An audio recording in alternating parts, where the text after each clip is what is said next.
आज वैसे बिना ब्रेक के लगातार हम आपको दिखा रहे हैं कि कैसे 300 सीटों पर आर पार की स्थिति है। आज आप सरताज हैं, आज आपको फैसला करना है और आम जनता सही फैसला करे। इसके लिए हर स्थिति, हर एक तस्वीर सबसे पहले पूरे अपडेट के साथ सुबह 6 बजे से हमारी टीम आप तक पहुंचा रही है। इस वक्त स्टूडियो में आप 4 चेहरे और देख रहे हैं, मेरे सहयोगी वरुण श्रीवास्तव जी के साथ में।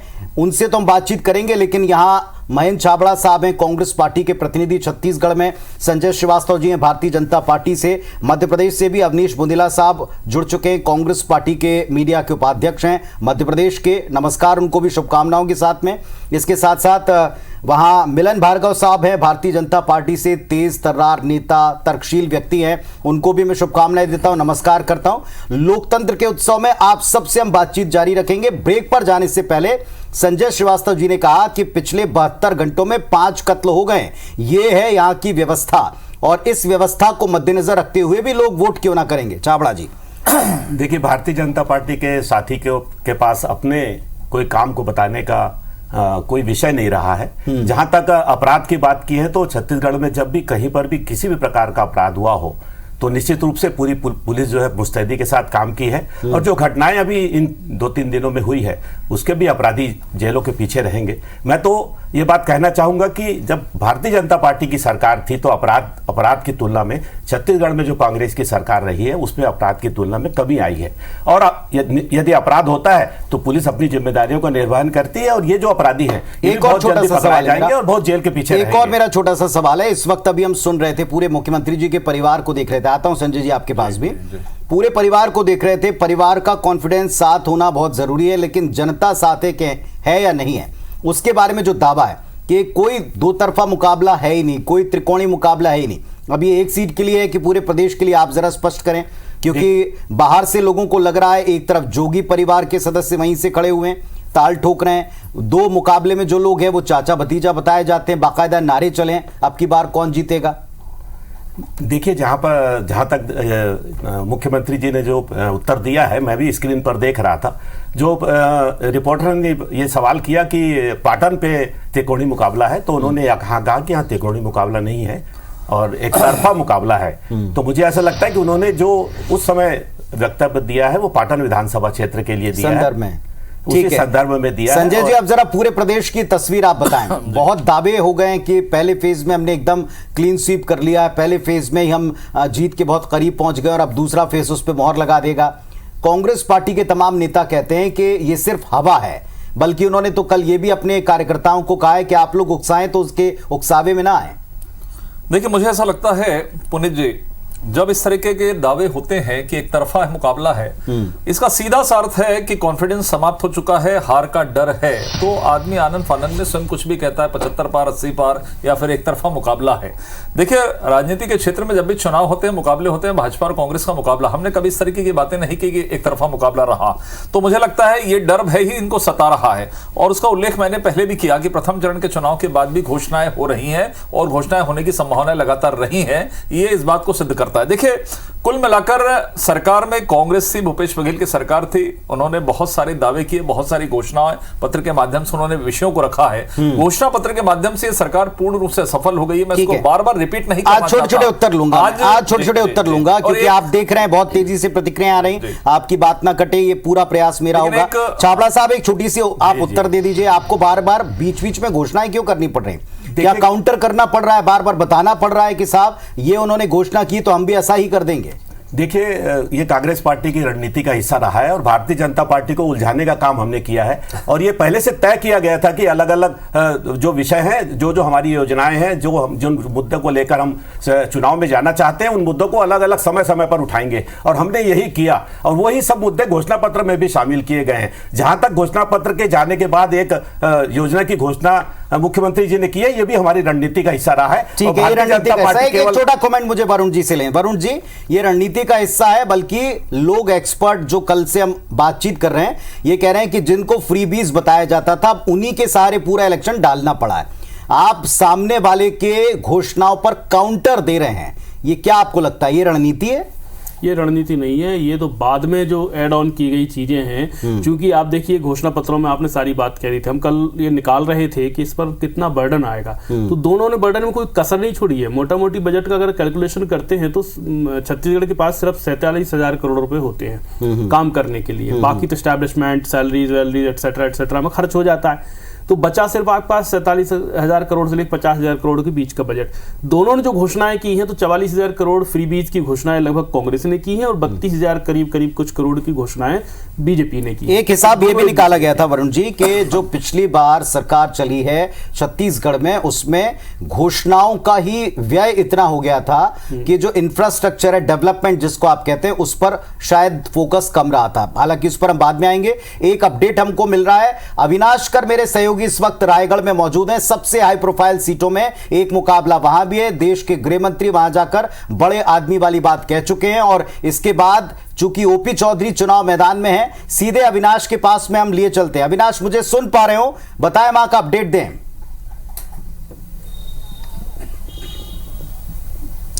बिल्कुल पुनीत जी, जिस तरह से आपने कहा कि अमित शाह का यहां पर रोड शो हुआ था और ओपी चौधरी के आने के चलते रायगढ़ हाई प्रोफाइल सीट बन गई है। इससे पहले जो चुनाव लड़ा था उन्होंने खरसिया से लड़ा था, हार गए थे। लेकिन थोड़ी देर पहले हमारी ओपी चौधरी से बात हुई है, जीत का दावा लगातार वो कर रहे हैं, लेकिन जो कुछ बड़ी चीजें उन्होंने की है कि लोकल मुद्दे उठाए हैं और लगातार लोकल मुद्दों के तौर पर, क्योंकि रायगढ़ एक इंडस्ट्रियल एरिया है, प्रदूषण एक बड़ा पैमाना है, यातायात की समस्या रहती है, सड़कों का और इंफ्रास्ट्रक्चर की बात लगातार यहाँ के स्थानीय विधायक करते रहे हैं। लेकिन इस बार एक पैरेलली उन्होंने बीजेपी के घोषणा पत्र के साथ साथ रायगढ़ का जो संकल्प पत्र है वो भी जारी किया है और इसी मुद्दे को लेकर लगातार वो आगे बढ़ रहे हैं। उनके सामने स्थानीय विधायक प्रकाश नायक हैं और एक और हाई प्रोफाइल सीट खरसिया, क्योंकि वहां से कैबिनेट मंत्री उमेश पटेल आते हैं। वहां से बीजेपी ने सोशल इंजीनियरिंग दिखाते हुए साहू समाज के व्यक्ति को टिकट दिया है, लेकिन वहां पर भी कांटे की टक्कर है और यही स्थिति कमोबेश रायगढ़ की भी है, क्योंकि बीजेपी की तरफ से ओपी चौधरी मैदान में है। और जिस बयान का आपने जिक्र किया कि रोड शो हुआ और अमित शाह ने यह कहा कि अविनाश, उसका असर आपने कोई देखा है? आपकी वोटर से बातचीत हुई होगी, हम स्टूडियो में बैठकर काफी चर्चा करते हैं, पर आप आज अपॉर्चुनिटी ये प्राप्त की है कि आप वहां गए हैं और लोगों के साथ में आप सीधे इंटरेक्ट कर रहे हैं। यहाँ स्टूडियो में एक माहौल बनाया जाता है, यहाँ अभी भी संजय जी हैं, छाबड़ा साहब है, दोनों एक दूसरे के तर्कों को काट रहे हैं, यहाँ अपनी अपनी बात रख रहे हैं। लेकिन क्या इस तरह की घोषणाओं का जमीन पर असर हुआ है? हम अक्सर ये कहते हैं रैलियों में कही गई बातों से क्या माहौल पलटता है?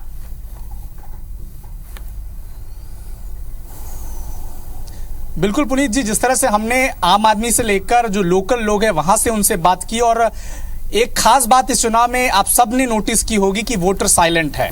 वो ऑब्जर्व कर रहा है, वो नोटिस कर रहा है, सबके दावों को तोल रहा है, सबके वादों को तोल रहा है, लेकिन इसके बावजूद भी वो साइलेंट है। लेकिन किसानों से हमने बात की, वो कर्ज माफी वाले मुद्दे को लेकर कांग्रेस के साथ भी हैं, लेकिन वो एक तरह ओपी चौधरी का जो चेहरा सामने आया है उससे खुश भी हैं। लेकिन कांटे की टक्कर इसीलिए मैं बार बार कह रहा हूं क्योंकि वोटर साइलेंट है, और जब जब वोटर साइलेंट होता है नतीजे अप्रत्याशित ही आते हैं। पुनीत जी, ठीक है, मैं आपको अभी फिलहाल यहां से धन्यवाद देता हूं। विनाश, आप और बाकी फील्ड पर और जाइएगा और अपडेट जैसे हो आप हमको अवश्य बताइएगा। अविनाश हमको रायगढ़ की स्थिति बता रहे हैं। एक फाइनल कमेंट में, चूंकि हमारे दोनों जो यहां स्टूडियो पे मौजूद गेस्ट हैं उनको भी विदा होना है, तो मैं आप दोनों से पूछता हूं एक एक अंतिम बात। संजय जी, ओवरऑल माहौल इसमें आप आज क्या महसूस कर रहे हैं?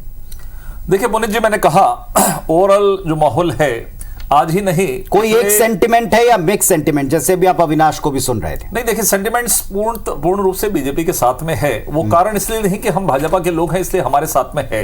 देखिए, एक तरफ केंद्र में माननीय मोदी जी की जो कार्यशैली है, गरीबों के प्रति तमाम प्रकार के जो कार्यक्रम है, दूसरा जिस तरीके से भूपेश बघेल की सरकार पिछले 5 वर्षों में असफल रही है, घोषणा पत्र से लेकर लॉ एंड ऑर्डर से लेकर जिन वादों के आधार पर ये कांग्रेस की सरकारें आई थी, विशेषकर महिला और युवाओं, उन वादों पर इन्होंने बिल्कुल भी बातचीत नहीं की। यहां तक कि घोषणा पत्र में भी शामिल नहीं किया। संजय जी, कई लोगों को तकलीफ इस बात की है कि पूरे कैंपेन में सिर्फ और सिर्फ केंद्र के नेता, केंद्र की बातें, केंद्र की गारंटी। नहीं, तकलीफ यहां सीएम, ये कई लोगों की तकलीफ है और आप जानते हैं ये तकलीफ केवल कांग्रेस को है और कांग्रेस डरती है। मैं इसको बहुत खुले तौर पर कहता हूं। साहब, आप लोग डर गए मोदी जी और अमित शाह के नाम से, इनमें डर है। आप डर गए, आप बताएंगे। लेकिन देश प्रसन्न है मोदी और अमित शाह जी की कार्यप्रणाली से। अंतिम कमेंट जी। छाबड़ा साहब आपका? देखिए, डर और भय तो कांग्रेस में कभी रहा नहीं। कांग्रेस ने कभी किसी से घबराने की कोई आवश्यकता महसूस नहीं की है। जहां तक भारतीय जनता पार्टी की बात है, तो भारतीय जनता पार्टी के पास तो न कोई चेहरा रहा, न कोई नीति रही, न ही इन पर कोई भरोसा कर रहा है। कांग्रेस की सरकार पर आम जनता भरोसा कर रही है। इस बात को जानती है कि जो वादे छत्तीसगढ़ में कांग्रेस की सरकार ने जब भी किए हैं उसको पूरा करने का काम किया है। चाहे किसानों की बात देख ले, चाहे मजदूरों की बात देख ले, हर योजनाओं को धरातल तक पहुंचाने का काम छत्तीसगढ़ के। चलिए, आज भी आप कमोबेश ये कह रहे हैं, जो अविनाश भी बता रहे थे कि किसानों और किसान से जुड़ी घोषणाओं का बड़ा इंपैक्ट होगा। मैं आप दोनों को धन्यवाद देता हूं, शुभकामनाएं देता हूं कि आपने हमारे आज के इस पूरे कार्यक्रम में, इस लाइव कवरेज में भी आपने वक्त निकाला। आप दोनों को शुभकामनाएं। वापस आपसे दिन के हिस्से में जुड़ेंगे और बातचीत करेंगे। फिलहाल मध्य प्रदेश का मैं रुख कर रहा हूं। अवनीश बुंदेला जी जुड़े हुए हैं, उपाध्यक्ष हैं कांग्रेस मीडिया कमेटी भोपाल से जुड़े हुए हैं। साहब, बुंदेला साहब, क्या माहौल आप वहां देख पा रहे हैं? परिवर्तन की लहर वहां भी काम कर पाएगी?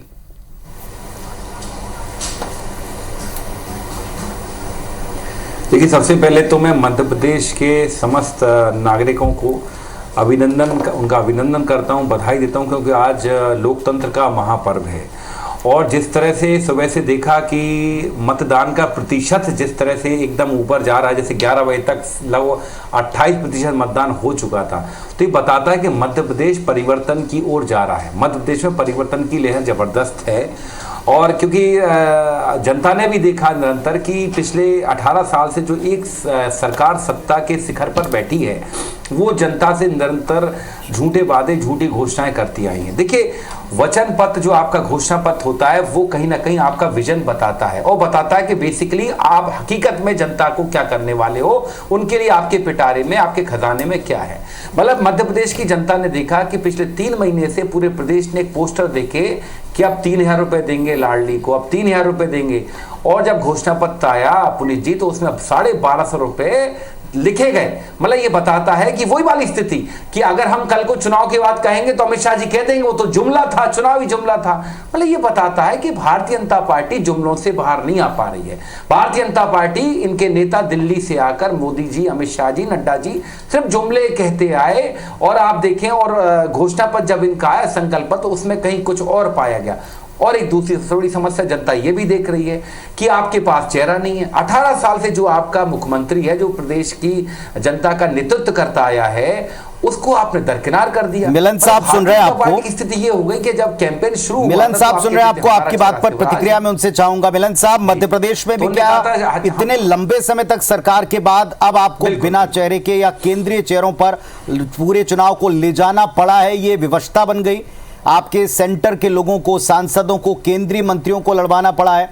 क्या ये स्थिति बन गई जैसी कांग्रेस परिभाषित कर रही है, और उसका असर आप देख रहे हैं वोटिंग पर?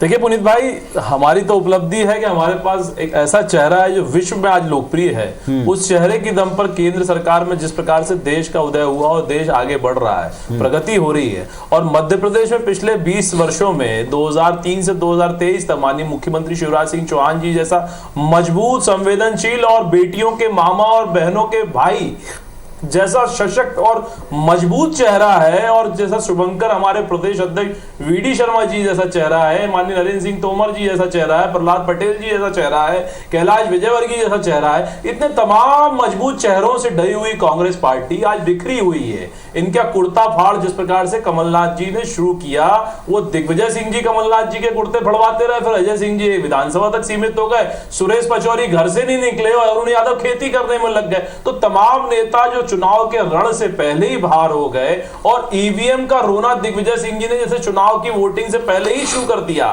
तो ये बताता है कि हताशा और निराशा और हार का जो भय है, डर है, उसमें ये जान चुके हैं कि जो मध्य प्रदेश और भारतीय जनता पार्टी की गरीब कल्याणकारी योजनाएं हैं, उनका लाभ नीचे 100% पहुंचा है। और पर एंटी इनकम्बेंसी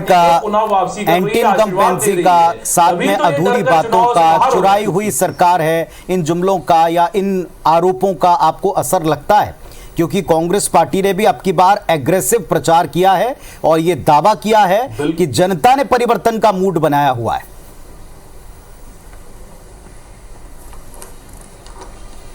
देखिए पुनीत भाई, सबसे पहले देखिए चुराई हुई सरकार कैसे, लोकतंत्र में चुनी हुई सरकार कौन थी, किसका मत क्या था, ये सबने देखा है। पुनः 2020 में उपचुनाव होते हैं, जनता आशीर्वाद देती है, क्योंकि जिस प्रकार से कमलनाथ जी ने मध्य प्रदेश को गर्त में डालने का काम किया, मंत्रालय को दलाली का अड्डा बनाया, और तो और इनके मंत्रियों ने खुलासा किया किस प्रकार से दिग्विजय सिंह जी माफियागिरी चला रहे हैं, रेत माफियागिरी कर रहे हैं, शराब का व्यापार कर रहे हैं, इनके तमाम मंत्रियों ने आरोप लगाया। उसके बाद हम पुनः उपचुनाव में गए तो जनता का आशीर्वाद हमको मिला और हमने जवाब दीजिएगा मुदेला साहब, फिर मैं एक प्रतिक्रिया वरुण जी की लूंगा इस पर। मध्य प्रदेश में जो विकास का अवरोध पैदा कांग्रेस पार्टी ने किया उसको आगे बढ़ाया। देखिए, मध्य प्रदेश की जनता भली भांति जानती है इस बात को पुनीत जी, कि शायद ऐसा पहली बार हुआ है कि आपने महाकाल को भी नहीं छोड़ा। आपके बनाए हुए बांध बनते बनते बह जाते हैं। आप जो मंदिरों के नाम पर भ्रष्टाचार करते हैं वो महाकाल लोक पैसा स्पष्ट दिखा। और सबसे बड़ी बात आप देखें, जो मैं चेहरे वाली बात कर रहा था पुनीत जी, वो मेरी बात अधूरी रह गई थी। ये कैसे हो सकता है कि जो व्यक्ति 18 साल से प्रदेश का नेता है, नेतृत्व कर रहा है, मैं भी इस प्रदेश का निवासी हूं, मैं मानता हूं कि शिवराज जी इस प्रदेश के मुख्यमंत्री 18 साल से, और आपने उसको 1 मिनट में दरकिनार कर दिया। जब चुनाव का कैंपेन शुरू हुआ तो आप कहते थे हमारे पास शिवराज जी जैसा चेहरा है, फिर बीच में डायलेमा में फिर नहीं, अब फिर हमारा केंद्रीय चेहरा है, अब सीधा आ गया एमपी के मन में मोदी। और जो इनके संकल्प पत्र पर लिखकर आया पुनीत जी, मोदी की गारंटी, तो मोदी की गारंटी तो 15 लाख रुपए हर व्यक्ति के खाते में था, काला धन भी था, 2 करोड़ रोजगार भी था। मतलब जनता ये जान रही कि मोदी की गारंटी यानी झूठ, यानी छलावा। तो आप देखेंगे जनता ये सारी बातें दिमाग में रखकर नहीं, पर प्रधानमंत्री जी ने तो इस पूरे कैंपेन को, जो आपका ये प्रहार था, मुदेला साहब सवाल आप ही से, जो आपका ये प्रहार था, इस पर कहा कि मध्य प्रदेश के दिल में मोदी और मोदी के दिल में मध्य प्रदेश। उन्होंने कहा कि आप मुझे सामने रखकर देखें, और उन्होंने बहुत कुछ ऐसा कहा है जो आज हम दोहराना नहीं चाहते, लेकिन क्या ये सोच करके वहां का मतदाता वोट नहीं कर रहा है? देखिए, भाषा की मर्यादाएं भी इसी हमने चुनाव में देखी कि प्रधानमंत्री, देश का प्रधानमंत्री 140 करोड़ लोगों का नेतृत्व करता है। भाषा की मर्यादा भी टूटते देखी प्रियंका जी के लिए, राहुल जी के लिए। खैर वो छोड़िए, बाकी जहां तक है, देखिए ये चुनाव का एक सिस्टम, एक संविधान ये बताता है कि प्रधानमंत्री, सांसद, विधायक, पार्षद, भाजपा ने सबको मिक्स कर दिया है। भाजपा सारे चुनाव मोदी जी के नाम पर लड़ती है। बताता है कि आपकी पार्टी नेतृत्व विहीनता की ओर बढ़ चली है, आपके पास नेता नहीं है। अगर आपके पास नेता होते, और हम तो कहते नेता होते, अगर आपके नेता बेदाग होते, सफल होते, मतलब आपने खुद ही शिवराज जी को एक असफल मुख्यमंत्री के तौर पर स्थापित कर दिया। आपने उनका चेहरा हटाकर ये साबित कर दिया कि हाँ, जो पटवारी भर्ती घोटाला, नरसिंह घोटाला होता वो सही है। एक छोटा सा उत्तर दे दें, घोटाला होता वो। भार्गव साहब से एक उत्तर ले लूं मैं, थोड़ा एक छोटा सा उत्तर। भार्गव साहब उत्तर दीजिएगा इस आरोप का। चेहरों के क्राइसिस पर बार बार बुंदेला साहब रख रहे हैं, और ये आप लोगों की स्ट्रेंथ नहीं बल्कि एक विवशता है, मजबूरी है, ये बता रहे हैं। देखिए देखिए पुनीत भाई, मध्य प्रदेश की जनता और देश की जनता भी देख रही है किस प्रकार से कांग्रेस पार्टी ने अपना एजेंडा चला, और मध्य प्रदेश और देश की जनता को इनके प्रभारी ने राक्षस कहा। ये चुनाव राक्षस वर्सेस देवतुल्य जनता के बीच है, क्योंकि भारतीय जनता पार्टी तो जनमानस को देवतुल्य मानती है और उसकी पूजा करती है। माननीय मुख्यमंत्री जी ने स्पष्ट कहा, ये चुनाव है विकास वर्सेस विनाश का, ये चुनाव है सनातन को एड्स कहने वाले हिंदू वर्सेस, और किस प्रकार से हिंदुओं को आतंकवादी और भगवा को बलात्कारी कहने वालों का ये चुनाव है। आतंकियों का समर्थन करने वाले और आतंकियों को टोकने वाले मंदिरों के पोस्टर पर आ जाती देख रही है, अच्छे से देख रही है। बस मेरा जवाब लीजिए। नहीं, बिल्कुल, ये तो देखिए आप किस प्रकार की मानसिकता है। मध्य प्रदेश की लाडली बहनों को 1250 की राशि भाई उनका शिवराज सिंह चौहान दे रहा है। आपने और एक स्ट्रेंथ का जिक्र कर दिया, पत्र लिखेगा, मुकाबला कर रहे हैं आप सब इनका मैदान पर, कैसे मुकाबला कर रही है कि ये आएंगे उस योजना बंद कर रही है। एक तरफ आपको सनातन विरोधी बताना, दूसरी तरफ लाडली बहना, ये उनकी स्ट्रेंथ है, तीसरी तरफ उनके पास बड़े चेहरे हैं, कैसे मुकाबला करेंगे आप मैदान पर? देखिए जनता जानती है कि भाजपा का स्टंट है। जब कहीं कुछ नहीं होता तो ये इनको सनातन और हिंदू मुस्लिम याद आता है, जबकि खुद इनके जो भार्गव, वो जो कह चुके हैं इनके भागवत जी कि देश में रहने वाला हर व्यक्ति सनातनी है, और इनका सनातन सिर्फ चंदाखोरी तक है। सबको मालूम है कि 2011 में 1200 करोड़ रुपए चंदा था 1998 में। ठीक है, आज हम बहुत डिटेल पर नहीं जाएंगे। आपने लेकिन जो बिंदु उठाया उस पर मैं वरुण श्रीवास्तव साहब मेरे साथ में हैं, उनसे मैं जरूर एक वरुण जी, एक मिनट सुन ले आप, एक मिनट सुन लीजिएगा, फिर आप ही दोनों के पास आना है मुझे। वरुण जी, ये जो सीधे प्रधानमंत्री जी की गारंटी है, मोदी साहब की गारंटी है, और चाहे जो हो जाए, कोई भी स्टेट हो, हम मंदिर के दर्शन कराएंगे, हम मध्य प्रदेश की जनता को या छत्तीसगढ़ की जनता को ले जाएंगे, वहां जाकर दर्शन कराएंगे, इसे आप स्ट्रेंथ की तरह देखते हैं, राजनीतिक टूल की तरह देखते हैं, या विरोधियों की कमजोरी बनाने के तौर पर देखते हैं? क्या है ये? देखिए, भारत की राजनीति में जो है बहुसंख्यकवाद अब तक नहीं हावी था, अभी तक अल्पसंख्यकवाद चलता था। पिछले 10-12 साल से हम देखते हैं कि यहाँ मेजोरिटिज्म जिसको कहते हैं हिंदी में, बहुसंख्यकवाद, ये शुरू हुआ 2014 के बाद। आप 2014 के बाद की वैसे तो ये और पहले शुरू हो गया था, लेकिन उसमें कॉन्फिडेंस का अभाव था, क्योंकि सत्ता नहीं आती थी। इसके कहने से 14 के बाद से सत्ताएं आने लग गई हैं। ये मतलब एक ऐसा मंत्र बन गया है जिससे सत्ता हासिल की जा सकने लगी, मतलब एक प्रैक्टिकल अप्लाइड मंत्र बन गया है। इसलिए इसको हम इस तरह से देखना चाहिए। ये ओवरऑल में अगर हम समझने की कोशिश करें तो ये अब चूंकि वोट ही लोकतंत्र में जीत और हार का आधार होता है, और वोट का आधार संख्या होती है, और संख्या का आधार छोटा संख्या और बड़ी संख्या होती है, तो उसको कैसे मोबिलाइज किया जाए, ये जिम्मेदारी का विषय है।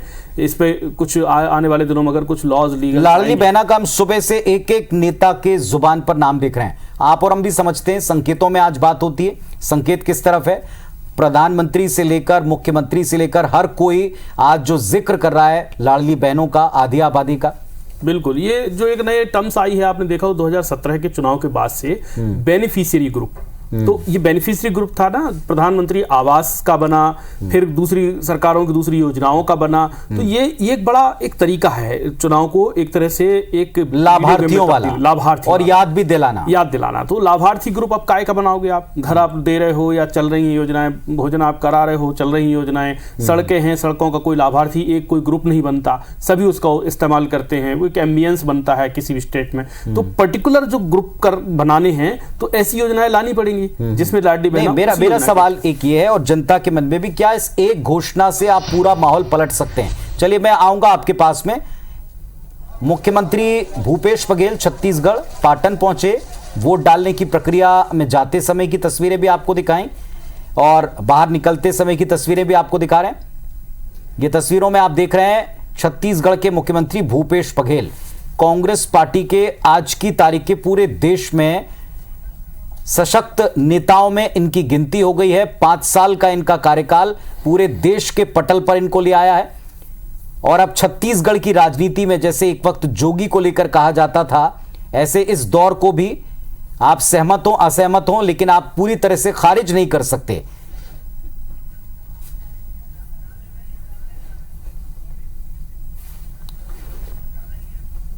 तो मुख्यमंत्री भूपेश बघेल वोट डालने पहुंचे हैं, और ये वोट डालने की प्रक्रिया के तहत उसके पहले ही उनसे लगातार सवाल जवाब करने की कोशिश की गई।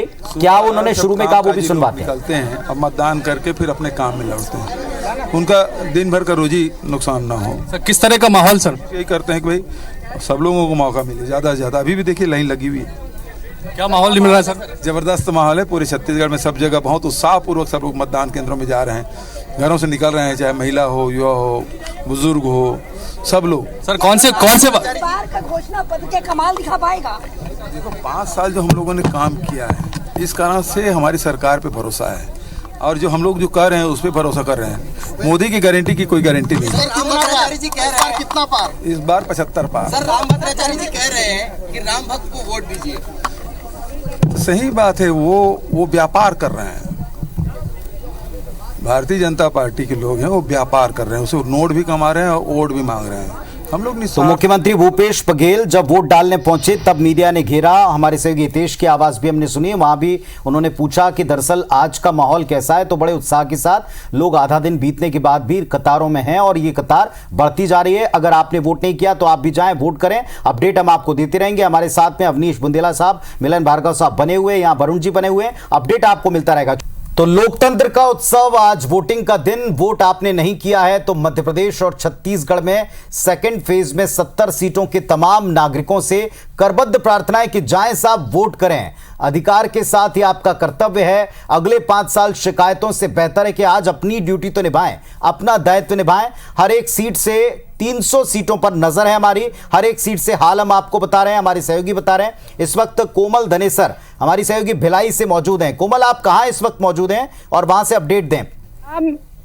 मैं इस वक्त खड़ी हूँ वैशाली नगर विधानसभा में और वैशाली नगर विधानसभा के गोल मार्केट का शासकीय कन्याशाला स्कूल है। यहाँ पर अगर हम वोटिंग परसेंट की बात करें तो पूरे जिले में अगर सबसे ज्यादा कम वोटिंग हुई है तो वो है वैशाली नगर। अगर 11 बजे तक हम परसेंट की बात करें तो यहाँ पर 15.3% की वोटिंग हो पाई है। और मतदाताओं की बात करें तो यहाँ पर करीब 2.5 लाख से ज्यादा मतदाता है, जिसमें 1,25,400 पुरुष मतदाता है और 1,25,050 महिलाएं हैं। लेकिन यहाँ पर सबसे बड़ी बात है कि ये जो वैशाली नगर विधानसभा है वोटिंग के मामले में काफी पीछे। लोग पढ़े लिखे हैं, जागरूक हैं, पर घर से नहीं निकलते हैं, लेकिन शिकायतें जरूर करते हैं 5 साल के हमारे एरिया में सड़क नहीं है, पानी नहीं है या तमाम तरह की जो समस्याएं हैं। लेकिन जब वोटिंग करने की बारी आती पीछे रहते हैं। पर बूथ में एक चीज अच्छी देखी गई कि यहाँ पर सबसे ज्यादा जो उत्साह दिख रहा है बुजुर्गों में दिख रहा है।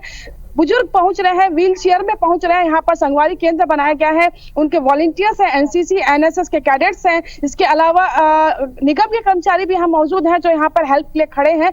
तो यहाँ पर जो मतदाताओं की संख्या माना जा रहा है कि अब दोपहर 2 बजे के बाद शायद दोपहर का लंच करने के बाद लोगों को फुर्सत मिले तो वो यहाँ पहुंचेंगे वोटिंग को लेकर के। लेकिन अब देखिए यहाँ पर मैं दिखाना चाहूंगी कि यहाँ पर देखिए बुजुर्ग भी पहुंचे, सबसे ज्यादा जो संख्या है व्हील चेयर में भी यहाँ पर लेकर के आ रहे हैं बुजुर्गों को। और वो बुजुर्ग जब यहाँ पर अपने मतदान करने पहुंच सकते हैं तो जो युवा है या जो महिलाएं हैं या जो पुरुष वर्ग है जो बिल्कुल सक्षम है आकर के वोट देने में, तो उन्हें जरूर निकल के आना चाहिए घर से। चलिए, कुछ अगर हमारे तमाम दर्शकों के बीच में ये बात वैशाली नगर के दर्शकों तक भी पहुंच रही हो तो आपसे भी हम ये कहते हैं, जैसे हमारी सहयोगी कोमल बता रही है कि आप अगले 5 वर्ष केवल शिकायतें करते ना रह जाएं। इसके लिए जरूरी है कि कृपया आप आज वोट डालने के लिए जागृत हों, पहुंचें और वहां के बुजुर्गों को सलाम सैल्यूट के वे अपनी ड्यूटी समझ करके अभी वोट डालने के लिए पहुंचे। कोमल के पास में भी हम लगातार जाते रहेंगे, लेकिन बीच बीच में तस्वीरें आ रही हैं। ये गौरीशंकर अग्रवाल, पूर्व विधानसभा अध्यक्ष, भारतीय जनता पार्टी के कद्दावर नेता, वैसे तो टिकट के दावेदार भी रहे, लेकिन फिलहाल ये नागरिक का दायित्व निभाने और एक सशक्त कार्यकर्ता का दायित्व निभाने पहुंचे हुए हैं। सपत्नीक जाकर इन्होंने वोट डाला।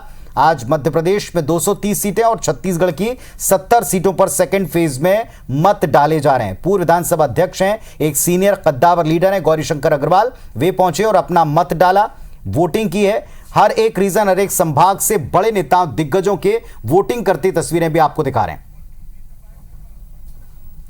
जिस प्रकार का वातावरण छत्तीसगढ़ की जनता चाहती है कि छत्तीसगढ़ में शांति रहे, छत्तीसगढ़ में माताएं बहनें सुरक्षित रहे, छत्तीसगढ़ के किसान खुशहाल हों, मजदूर खुशहाल हों और कुल मिलाकर के छत्तीसगढ़ अटल जी के सपनों के हिसाब से और उसका विकास हो। मैं समझता हूँ इन सब बातों में पिछले 15 सालों में डॉक्टर रमन सिंह की सरकार सफल रही है और पिछला 5 साल केवल वादा खिलाफी, घोटालों और भ्रष्टाचार की भेंट चढ़ी है। और ये तस्वीरें आपको दिखा रहे हैं पाटन से मुख्यमंत्री भूपेश बघेल बिल्कुल आम नागरिकों की तरह कतार में भी लगे और अब कुरूद-डी, जहां उनका मतदान केंद्र है, तय प्रक्रिया का पालन करते हुए वे मतदान के लिए भीतर प्रवेश कर चुके हैं। मतदान के पहले हर एक काउंटर पर जो नियम हैं, व्यवस्थाएं हैं, उसके तहत ही वे वोट कर रहे हैं। आज छत्तीसगढ़ में दूसरे फेज का, दूसरे चरण का, जिसमें 70 सीटें हैं, पूरा मैदानी हिस्सा है, वहां वोटिंग की प्रक्रिया शुरू हो चुकी है। और सबसे हाई प्रोफाइल सीटों वाला जो दुर्ग संभाग है, जिला है, उसी की एक प्रमुख सीट है पाटन। मुकाबला इनका विजय बघेल से है। रिश्ते में इनके भतीजे हैं। हालांकि कुछ देर पहले कैसे रिश्तों को डिफाइन मुख्यमंत्री जी ने किया, ये भी आपने सुना, लेकिन वे स्वयं इस वक्त वोट डाल रहे हैं। लोगों से भी आज उन्होंने उम्मीद की है, बल्कि विश्वास प्रकट किया है। आज कांग्रेस के कमोबेश तमाम नेता जितने भी हमने सुने हैं प्रतिक्रियाओं में, उन सबका कहना है कि विश्वास के लिए या भरोसे पर भरोसा करने के लिए पूरे 5 साल काम की आवश्यकता पड़ती है। वरुण श्रीवास्तव जी, मेरे वरिष्ठ सहयोगी, भी यहाँ जुड़े हुए हैं। वरुण जी, इन तस्वीरों पर आप क्या कहेंगे? बिल्कुल आम नागरिकों की तरह कतार में लगे, लंबा चले, अब अंदर वे वोट डाल रहे हैं। और आज उस आत्मविश्वास के बारे में भी थोड़ी बात कीजिए। उन्होंने कहा, अभी हम सुन रहे थे सुबह से यंग नेताओं को कांग्रेस पार्टी के, वो कहते हैं 5 साल काम करना पड़ता है, 2-3 महीने के माहौल से बात नहीं बनती। सही बात है, ये लोकतंत्र की बड़ी खूबसूरती है। एक पल कोई राजा कोई रंक, जब वोट हो रहा होता है तो कोई राजा नहीं होता, कोई रंक नहीं होता, सब कतार में होते हैं, सबका मकसद एक अच्छे कसौटी पर भी होते हैं, कतार और कसौटी, कतार कसौटी और पूरी परीक्षा होती है उसमें होते हैं, और कोई भी यहाँ पर प्रोटोकॉल नहीं होता है। और जो एक व्यवस्था है निर्वाचन की, वो भी एक व्यवस्था है कि वहाँ वोट डालने आने वाला कोई भी वीआईपी नहीं होता है। अगर आप कतार में नहीं हो तो आपके लिए कतार से एक सौजन्यता अलग बात है। कहीं कोई ऐसे केस देखे जाते हैं कि लोग जो हैं कहते नहीं आप पहले आ जाइए, ये एक अलग बात है। और इस वक्त हम फिर से आपको तमाम दर्शकों के लिए चल रहे हैं पाटन, मुख्यमंत्री जी के परिवार से, पत्नी से बात करें। सौरभ, बहुत ईमानदारी से और बहुत अच्छा जनता की सेवा की है पिछले 5 साल में। उन्होंने बहुत समर्पित होकर लगातार अपनी योजनाओं का क्रियान्वयन किया है, अपने वादों को निभाया है। किसान का कर्जा माफ़ हुआ पिछले बार, उनको अच्छे मूल्य में धान खरीदी हुई, तो जैसे नरवा गरवा घुरवा बारी का नारा था तो उसमें काफ़ी काम हुआ है, तो जनता ने उन सब कामों को पे मुहर लगाई है। ख्याति बघेल जी से पूछ लेते हैं। मैडम, एक सवाल है कि कका है भरोसा है, आप जो है सीएम साहब के बहू है, कका है तो भरोसा है, ये टैगलाइन बहुत चला। आपको अपने ससुर पर भरोसा है कि चुनाव जीत रहे हैं? बिल्कुल बिल्कुल भरोसा है। अभी जितना भी 5 साल में काम हुआ है, कोविड के टाइम में जो भी काम हुआ है, काफ़ी स्थिति अच्छी थी हमारी बाकी राज्यों से, उस टाइम पे भी काफ़ी कुछ मैनेज हो गया, तो बिल्कुल भरोसा है, जनता को भी भरोसा है।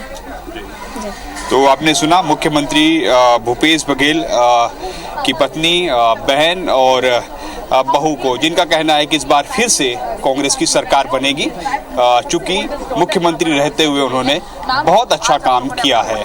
कैमरामैन मुकेश के साथ सौरभ सिंह परिहार, IBC 24 कुरुड्डी। तो सौरभ ने अभी कुछ ही देर पहले बातचीत की थी जब पूरा परिवार पहुंचा हुआ, और इस वक्त आप जो लाइव तस्वीरें देख रहे हैं इसमें मुख्यमंत्री भूपेश बघेल को कतार में लगा देख रहे हैं। उनके सामने 2 और लोग हैं और वे अपनी बारी का इंतजार कर रहे हैं। इसके बाद वे अपना वोट डालेंगे और वोट डालने के बाद बाहर निकलकर क्या पुनः मीडिया से वे बातचीत करते हैं, इस पर भी नजर हमारी बनी हुई है। हमारे 2 सहयोगी इस वक्त जुड़े हुए हैं।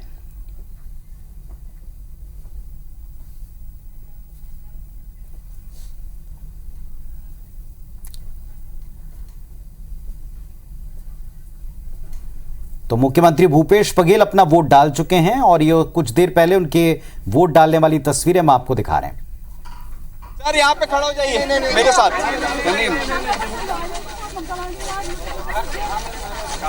तस्वीरें आपको दिखा रहे हैं लगातार मुख्यमंत्री भूपेश बघेल के कुरुद्दी पाटन पहुंचकर वोट डालने वाली तस्वीरें,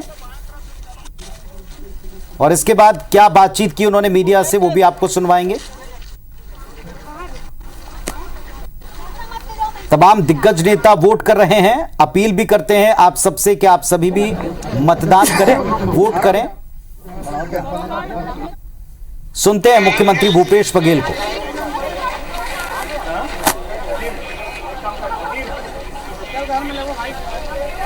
तो किया और अपना मत डाला है। सर, जीत का कितना कॉन्फिडेंस है आप? जीत का पूरा विश्वास है। जिस हिसाब से मतदाता घरों से निकलकर मतदान केंद्र में पहुंच रहे हैं और एक उत्सव जैसा माहौल है पूरे छत्तीसगढ़ में, और पूरा विश्वास है कि छत्तीसगढ़ में फिर से कांग्रेस की सरकार आएगी और पूर्ण बहुमत की सरकार आएगी। आपने एक बहुत अहम घोषणा की थी और वो वोट शेयर आपको कितना लगता है कि कांग्रेस के लिए बहुत लाभदायक कौन सा औरतों को लेकर जो अच्छा हाँ, लक्ष्मी पूजा के दिन हमने जो घोषणा की कि लक्ष्मी पूजा के दिन छत्तीसगढ़ गृह लक्ष्मी योजना हम सरकार बनने के बाद लॉन्च करेंगे और प्रत्येक महिला को 15,000 रुपया साल का देंगे। राजधानी में लगातार मारपीट की घटनाएं घट रही है, राजधानी में मारपीट की घटनाएं घट रही है। कल भी युवा कांग्रेस के जो अध्यक्ष थे उनका सर फोड़ दिया गया। इस प्रकार की घटनाएं क्यों? भारतीय जनता पार्टी लगातार हिंसा में उतारू है। ये संकेत है कि भारतीय जनता पार्टी बुरी तरह से पराजित है। बिल्कुल, राम जी की कृपा हम पे बनी हुई है, क्योंकि ये कौशल्या माता की धरती है छत्तीसगढ़, और भांजा राम तो हमारे भांजा लगते हैं। ठीक है, thank you sir, thank you. तो मुख्यमंत्री भूपेश बघेल की प्रतिक्रिया आपने सुनी, उत्साहित हैं, जनता उत्साहित है, और किस तरह विरोधी खेमे में खलबली है, इस बात का जिक्र भी कर रहे थे। वोट अपना डाल चुके हैं मुख्यमंत्री भूपेश बघेल। एक तरफ उसकी तस्वीरें आपको दिखा रहे हैं, उनकी प्रतिक्रिया हमने आपको सुनवा दी। इस वक्त कवि छोकर सीहोर से हमारे संवाददाता हमारे साथ जुड़ गए। कवि बताएं, अपडेट दें वहां का।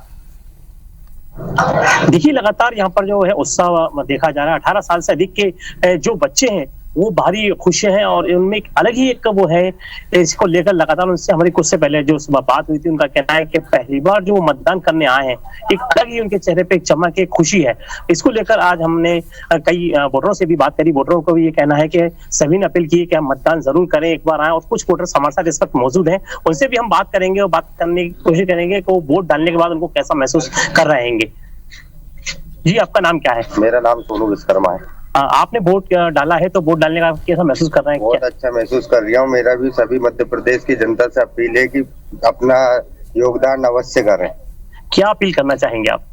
मैं अपील ये करना चाहूंगा कि जनता जो है सोच समझ के वोट डाले, अपना मत जरूर डालें, वोट डालें। आपका नाम क्या है? मेरा शुभ नाम अनुभव सेन है। आप वोट डालकर आए हैं, तो वोट डालकर आपको कैसा महसूस है? क्या बहुत खुशी हुई है। मैंने अपने मतदान का प्रयोग करा है, जो मुझे 5 साल में अवसर मिलता है अपने पसंद की सरकार चुनने का। मैं सभी वोटरों से अपील करता हूँ कि अधिक से अधिक संख्या में आकर 100% मतदान करें। मत बिगड़ भय में, बिगड़ पैसे में अपना भविष्य चुन के वोट का प्रयोग करें। हमारे साथ एक और मौजूद है जो वोट डालकर अभी आए हैं। आखिर क्या मुद्दों को लेकर उन्होंने वोट डाले हैं, इसको लेकर हमसे बात करेंगे। भैया देखो, वोट डालना अधिकार होता है, अधिकार है, सभी को वोट डालना चाहिए। जो पार्टी अपना ध्यान रखे उसको वोट करना चाहिए। चलिए, वोटर्स जो हैं उत्साह के साथ वोट डालें, वोट करें। वोट करना अधिकार के साथ कर्तव्य है, यही मैसेज आम लोग भी दे रहे हैं। और यही व्यक्ति जो आपको नजर आ रहे हैं खुद प्रत्याशी के तौर पर, ये भी आज अपनी जनता से, अपने लोगों से, अपने इलाके के वोटर से ये कहते नजर आ रहे हैं कि आप जाएं और मत डालें, वोट डालें और हमको सेल्फी भेजें। आप देखें स्क्रीन पर एक और आपको लगातार उन लोगों की तस्वीरें दिख रही हैं जिन्होंने वोट डालकर सेल्फी हमको भेजी है। तो अगर आप चाहते हैं कि आपकी तस्वीर यहां है तो फौरन जाएं, वोट डालें और हमको अपनी फोटो आप भेजें ताकि इस जगह पर आप भी नजर आ सकें। इस वक्त हमारे साथ भोपाल में अवनीश बुंदेला जी और मिलन भार्गव साहब, दोनों पार्टियों के 2 प्रमुख चेहरे जुड़े हुए हैं। उन दोनों से हम चर्चा कर रहे थे। अवनीश बुंदेला साहब, बहुत सी डिबेट्स हमने करी हैं मध्य प्रदेश में, किस सेंटिमेंट के आधार पर चुनाव लड़ा कांग्रेस ने, किस एक प्रमुख मुद्दे के आधार पर चुनाव लड़ा बीजेपी ने, लेकिन दोनों पक्षों की घोषणाएं अब की बार ऐसा लगा कि एक घोषणा होती है। पहले आपने एक ऐलान किया महिलाओं को लेकर के हम प्रतिमाह कितना देंगे, उस पर सरकार ने फौरन इंप्लीमेंट कर दिया और एक दूसरे की चोरी करने के आरोप भी बहुत लगे।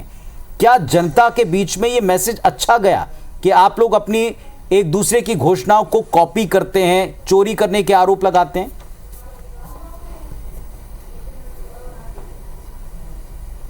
देखिए पुनीत जी, आप खास बात ये देखें कि हमने अपना वचन पत्र 17 अक्टूबर को लॉन्च कर दिया था और हमने ऐसे कुछ मुद्दे छुए थे कि जैसे 2600 रुपये हम धान का रेट देंगे, 2700 हम गेहूं का, 2500 हम गेहूं का रेट देंगे। इन मुद्दों को भारतीय जनता पार्टी ने पिछले अपने चारों चुनाव में छुआ तक नहीं, और जैसे ही हमने टच किया तो भारतीय जनता पार्टी ने खटाक से उससे 200-300 बढ़ा के अपने संकल्प पत्र में डाल दिया। ये बताता है, और सबसे बड़ी बात, चुनाव के बिल्कुल आप समझे कि जिस दिन प्रचार खत्म होने वाला था 15 तारीख को, 13 तारीख को आपका संकल्प पत्र आता, ये बताता है कि आपकी ना तो नीति स्पष्ट थी ना नियत स्पष्ट थी। क्योंकि भारतीय जनता पार्टी बेसिकली आपने देखा वो अधिकतर उन्होंने सभाओं पर, प्रचार पर ज्यादा जोर दिया। शिवराज जी कह रहे हैं मैं 165-66 सभाएं कर पाया, मुझे दुख है। जबकि आपने देखा हो पुनीत जी, कमलनाथ जी की सभाएं पिछले 1 साल से निरंतर हर बकायदा देखे हर विधानसभा में जाकर वो आए, हर विधानसभा में जाके उन्होंने सभाएं की। ये आवश्यक नहीं कि चुनाव के टाइम आप देखो उनके निरंतर हफ्ते में 2-3 कार्यक्रम होते थे, वो करते रहे। शिवराज जी ठीक है, सरकारी खर्चे पे आप करिए, आप तो दिन में 10-10 करिए तो करते रहे। और सबसे बड़ी बात, इस बीच चुनाव में जो भारतीय जनता पार्टी के एक बड़े नेता नरेंद्र सिंह तोमर के लड़कों का जो वीडियो सामने आया जिसमें 10,000 करोड़ के लेन देन की बात हो रही, 100 करोड़ के लेन देन की बात हो रही, 20-25 करोड़ रुपए के ट्रांसफर, तो इसने भारतीय जनता पार्टी को सोचने पर मजबूर कर दिया और बैकफुट पर ला दिया। और यही कारण है कि नरेंद्र सिंह तोमर जैसा चेहरा जो कि राष्ट्रीय सवाल का जवाब मैं आप ही से चाहता हूं, कैबिनेट मंत्री है, बुंदेला साहब एक और सवाल का जवाब चाहता हूं। एक बिल्कुल विरोधाभासी बात नहीं नजर आई कि जब आप लोगों ने बीच में सरकार बनाई, चलाने का प्रयास किया, तो उस समय हम लगातार कांग्रेस पार्टी के बड़े चेहरों के मुंह से, प्रदेश के मुखिया जो उस समय थे उनके मुंह से हम सुनते थे कि घोषणाओं का बोझ अंततोगत्वा प्रदेश की जनता पर आता है। घोषणाएं करते समय बड़ा कैलकुलेटिव, प्रैक्टिकल होना चाहिए, ये इस वक्त वो कहा करते थे और कहते थे कि अब फंड को लेकर हम जमीन पर आधारभूत काम करेंगे। लेकिन जब दोबारा चुनाव में उतरने की बारी आई तो क्या नहीं लगता कि उसी तरह की घोषणाएं, उससे और 2 कदम आगे जाने की बात करके पुनः आप उसी जनता पर बोझ डालेंगे? क्या वो जनता आपके इन दोनों बयानों को, बातों को विरोधाभासी नहीं मानेगी? देखिए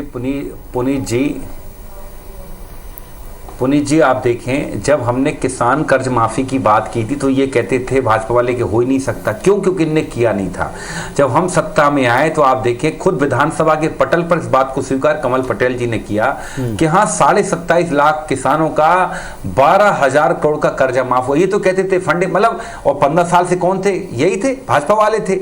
मतलब इनकी नीति नियत स्पष्ट नहीं थी। और आज भी कमलनाथ जी ने कुछ ऐसी जो भी घोषणाएं की हैं, जो अपने वचन पत्र में लिखा है, उन सबके पीछे एक रिसर्च है।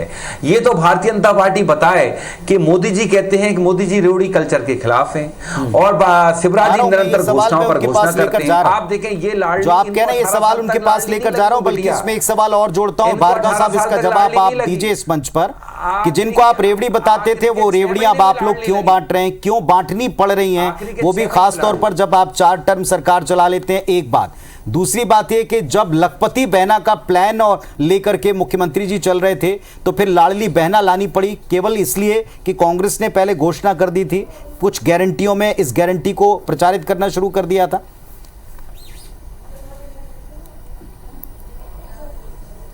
देखिए पुनीत भाई, जब से प्रधानमंत्री नरेंद्र मोदी जी और माननीय मुख्यमंत्री शिवराज सिंह चौहान जी ने राज्य की सत्ता संभाली, आप देखिए 2003 से 2023 तक आधी आबादी की चिंता यदि किसी ने की, उसके जन्म से लेकर उसकी शिक्षा दीक्षा से लेकर कन्यादान से लेकर उसके जीवन यापन की चिंता करने वाली सरकार है तो माननीय मुख्यमंत्री शिवराज सिंह चौहान जी की सरकार है, भारतीय जनता पार्टी की सरकार है।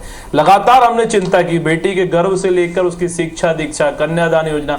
लेकिन आप देखिए कि डर भय कैसा, मतलब लाडली बहना को यदि 1250 की राशि दी जा रही है तो कांग्रेस को आपत्ति होती है, लाडली बहनाओं को यदि आवास हम देंगे तो कांग्रेस को आपत्ति हो रही है। यदि किसानों को घोषणा लोगों के बीच में पहले आई, ये बात तो सत्य है, उनकी घोषणा पहले आई और उसके बाद इसको योजना की शक्ल देकर लागू भी कर दिया। और जिस महिला की आप बात कर रहे हैं उसी महिला का सबसे बड़ा गैस के दाम को लेकर जो विरोध था, ये कई सारे पत्रकारों का, वरिष्ठ एक्सपर्ट्स का ये मानना है डिबेट्स में कि अगर आपको करना है तो देश में करें। आप जहां जहां इलेक्शन है वहां 400-500 वाली घोषणाएं, गैस सिलेंडर वाली घोषणाएं जो आप कर रहे हैं, क्या ये साफ तौर पर नहीं दर्शाता कि किसी भी तरह चुनाव जीतने की प्लानिंग है, जब आप ही की बातों का, पूर्व की बातों का विरोधाभास? पुनीत भाई 2 मिनट लूंगा, आप मेरा जवाब पूरा नहीं हो पाया। देखिए विरोधाभास कोई नहीं है। सत्ता यदि जनता से चुनी हुई, जनता के टैक्सेस से चलने वाली सरकार, जनता के लिए कल्याण के लिए, उनके लाभ के लिए, उनके जीवन उन्नत करने के लिए समानता का अधिकार दे रही है तो मुझे लगता है तो ये धर्म और कर्म सरकार का बनता है। लेकिन ये चुनौती तो कांग्रेस पार्टी के लिए बन रही है लगातार, जो अस्तित्व की लड़ाई लड़ रही है, उनके गिनाने के लिए कुछ नहीं है। नकारात्मक माहौल बनाने का बहुत प्रयास किया कांग्रेस पार्टी के साथ, 50% की सरकार है, क्योंकि एक डर्टी ट्रिक्स डिपार्टमेंट खुला हुआ है जो कहता है कि साहब आप झूठ रोज रोज बोलिए। रोज इनके प्रवक्ताओं की क्लास ली जाती है, दिग्विजय सिंह जी उसकी क्लास लेते हैं कि आप झूठ प्रपंच चलिए साहब, 50% कहिए, ये सेट हो जाएगा, नहीं हो पाया सेट। फिर एक नकली वीडियो के आधार पर एक ऐसे निष्कलंक नेता पर जिसने राजनीति की पवित्रता को बनाए रखकर एक पार्षद से लेकर केंद्रीय मंत्री का सफर किया, उसको बदनाम करने का षड्यंत्र किया। कौन है वो? धरपकड़ रखिए ना। एक फर्जी पत्र वायरल करके 50% का आरोप लगाया, वो जनता ने स्वीकार नहीं किया। एक फर्जी वीडियो को डिपार्टमेंट कांग्रेस के तमाम नेता चला रहे हैं, लेकिन क्या आप बताइए इसकी स्वीकारता हो रही? नहीं, मेरी बात पूरी रहने दे पुनीत भाई, मेरी बात पूरी नहीं हुई अभी। ठीक है, लेकिन जिस प्रकार से कमलनाथ जी ने, आप भी देख रहे हैं बहुत सारी प्रतिक्रियाएं चारों तरफ से आ रही। हिंदू संतों को गोलियां मारी कांग्रेस पार्टी की सरकार ने दिल्ली की सड़कों पर, यह भी देखा। राम मंदिर का विरोध किया, यह भी देश की जनता ने देखा। अब मध्य प्रदेश की धरा पर श्री राम प्रभु के मंदिर के पोस्टर लगे तो आपत्ति कहां से आई? यहां से। और लेकिन उस बात का उत्तर नहीं आया, उस बात का उत्तर नहीं आया जो सवाल था। खैर, आपकी बात है जो आप रखना चाहें। मुदिला साहब, अब आप उत्तर दे दें। पूजिए, हम स्वामी विवेकानंद जी को पूजेंगे, ये देश देख रहा है। ठीक है, ये विनाशकारी सोच और विकास जी, सोच पर किस पहली प्रकार से बात प्रहार तो- करना चाह रही है, लेकिन मध्य प्रदेश की जनता देख रही है कि विकास के मॉडल को लेकर भार्गव साहब, थोड़ा बुंदेला जी को भी सुनते हैं। जी बुंदेला जी, पुनीत जी, कह पहली बात जी कह रहे थे कि श्री राम मंदिर को ये पुनीत जी पहली बात तो पुनीत जी पहली बात तो स्पष्ट कर दें। पुनीत जी पहली बात तो स्पष्ट करें, ये सत्ता में दिल्ली में है, मध्य प्रदेश में है, और कमलनाथ जी पर ये झूठे आरोप लगाते हैं सिख समाज, जबकि सिख समाज के लिए सबसे पहले जो काम करने वाले जो व्यक्ति मध्य प्रदेश के मुख्यमंत्री रहते हुए शिवराज जी ने कुछ नहीं किया। आप देख, करतारपुर बॉर्डर पर ट्रेन भेजने वाला कोई मुख्यमंत्री था तो आदरणीय कमलनाथ जी थे। पहली बात ये हुआ उनकी उस बात का जवाब। और दूसरी बात जो कह रहे हैं, वीडियो जो वायरल हो रहा है नरेंद्र सिंह तोमर, हम क्या मांग कर रहे हैं? हम एक ही तो मांग कर रहे हैं कि ईडी सीबीआई जो कांग्रेसियों के यहाँ कभी भी पहुंच जाती है, जो हमारे वीरभद्र सिंह जो मुख्यमंत्री थे हिमाचल प्रदेश के, उनकी बिटिया की शादी में ईडी सीबीआई इनकम टैक्स पहुंच गया, तो नरेंद्र सिंह तोमर के घर का एड्रेस नहीं पता क्या? खुला वीडियो वायरल हो रहा है। हम इतना कह रहे हैं, हम तो कह रहे हैं जांच करिए। जो वीडियो है, जो मिलन भाई जो वीडियो है, हमारा इतना निवेदन है कि जो वीडियो है उसकी सत्यता की जांच करे।